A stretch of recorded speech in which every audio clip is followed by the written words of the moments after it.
Hello friends. And my family.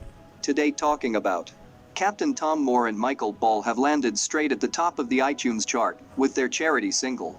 Not content with raising more than £20 million for NHS staff with his initiative to complete 100 laps of his garden, the 99-year-old joined up with the Love Changes Everything star to rack up even more money. And their track has stormed right to the peak of the charts just hours after it was released. Tom, 99, celebrated the news on his Twitter account, telling fans, "Number 1 on the iTunes chart with Mr. Michael Ball in the NHS Voices of Care Choir, and £20 million for the NHS charities." Michael, 57, shared the song on his own social media profile. Twitter, urging fans to get You'll Never Walk Alone to number 1 for Tom's 100th birthday on 30 April. Tom gained fans from all over the world when he walked 100 laps of his garden before his 100th birthday in a bid to raise money for NHS workers amid the COVID-19 outbreak. The World War II veteran initially set himself a target of £1,000, but this quickly grew, with donations currently well over £20 million. He has pledged to keep on walking until donations stop coming in. People have now started a petition for Tom to be knighted following his impressive efforts, which has amassed more than 650,000 signatures. Next is DJfatboy. Also known by his stage name Fatboy Slim, is an English DJ, musician, and record producer who helped to popularize the big beat genre in the 1990s. DJfatboy Slim will put on a free show for healthcare and emergency services staff to thank them for their service during the coronavirus outbreak. The artist, whose real name is Norman Cook, will play a gig in his hometown of Brighton, Southern England on October 28, he announced on Twitter Wednesday.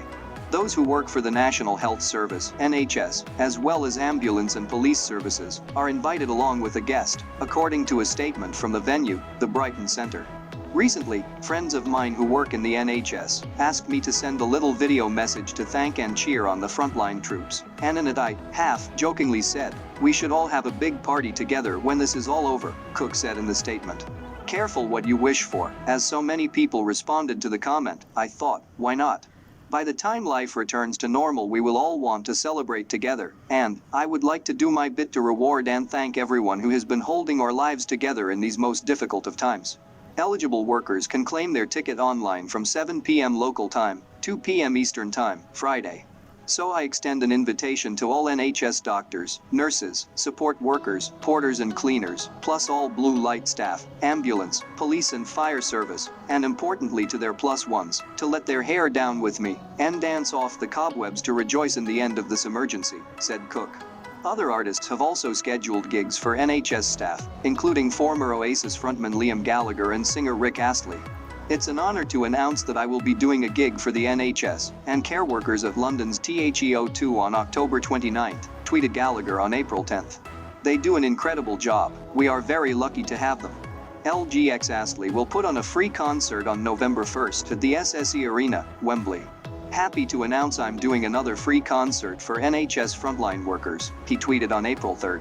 In another show of support for frontline workers, 2 hotels run by former Manchester United and England defender Gary Neville have opened their doors to NHS employees free of charge to help during the coronavirus pandemic. Next up, BBC One will broadcast a special event curated by Lady Gaga to celebrate the heroic efforts of health workers around the world. oneworld. Together at Home will support the COVID-19 Response Fund and feature performances from some of the world's most loved musicians. The event has been created by Global Citizen, a charity that provides help to those in poverty, and the World Health Organization. Alanis Morissette, Andrea Bocelli, Billie Eilish, Chris Martin, Elton John, John Legend, Lizzo, Paul McCartney and Stevie Wonder are just some of the names confirmed to be taking part. In North America, the event will be broadcast live on Saturday 18 April on ABC, Bell Media, NBC, Viacom's networks and iHeartMedia. And how to watch oneworld. Together at Home live in the UK.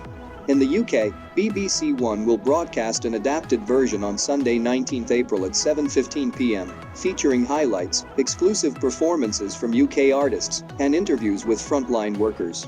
It will be presented by Clara Amfo, Claudia Winkleman and Dermot O'Leary, and is set to feature exclusive performances from Ellie Goulding, George the Poet, Jess Glynn, Little Mix, Michael Bublé, Tom Jones and more.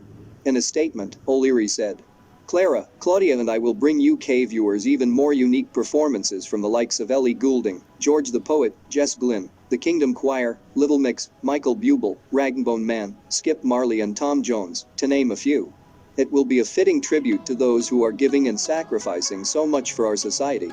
Amfo added. Music holds the power to be uniquely restorative and unifying, and I'm so looking forward to seeing that in full effect with One World. Together at home. Do make sure you tune in this Sunday at 7:15 p.m. on BBC One as Claudia, Dermot I present you with special performances for our extra special healthcare workers from all over the world. Lorna Clark, controller of BBC Pop, said. I'm thrilled that BBC One is to broadcast coverage of this very special event, featuring some of the world's most loved musicians, to show support to care workers all over the world at this challenging time. Additional content from the live event will be available on BBC iPlayer from Sunday 19th April. Next, talk about the legends. BTS. The hottest K-pop group, BTS surely know how to take care of their fans, and they do it like no other. The septet boy band from South Korea is making sure that their fans have all the fun and entertainment that they were expecting from their Seoul concert. And now, as the most awaited virtual event drops online, fans are losing their minds and going crazy with excitement to see their favorite music group back with a bang, literally. One fan goes all emotional and says, I think I died a little inside. Or a fire started in me. I feel alive but oh so dead. I don't really know BTS. Bang Bang Con with ARMY. BTS concert. At home. I'm so scared for this dance break to happen I literally cannot keep myself together. Bang Bang concert. Another says. Another fan cannot hold his excitement as he prepares to witness what's coming in the next segment, and says, holy. Seeing those outfits reminds me of what is coming. OMG, quick toilet break and get back into bed because damn. I need to be laying down when Pepsi starts. Lord have mercy on my soul. Fans are in absolute awe of their favorite band as they see them performing, although virtually. Once again I fall in love with them. Says, fan. To make the experience more realistic, some fans are taking this to the next level and keeping the volumes on their devices at the maximum and screaming back at their favorite singers, just like you would at a concert. One fan jokes. I'm pretty sure that by now my neighbors are about to call the cops on my screaming. Owing to the coronavirus outbreak, BTS had to postpone and even cancel multiple concerts to be held in Seoul, which were scheduled for April. The concerts would have marked the beginning of their Map of the Seoul tour. But since countries are in lockdown, quarantining themselves in their respective homes, there is no question of a public event of that size and volume. Ergo, they came up with the virtual event Bang Bang Con. The unique and completely free event features footage of their concerts over the years. Next is last, not least, Apple launches SE2. But new ones. Doesn't have. Headphones. Apple this week announced a new iPhone SE for 2020, which serves as a sequel to its 2016 budget iPhone. With a 4-year gap between the new iPhone SE and the older one, Apple included many welcomed upgrades, including wireless charging, better camera specs and water resistance. But for wired headphone users, another change may be more of a drag. The new iPhone SE doesn't have a headphone jack.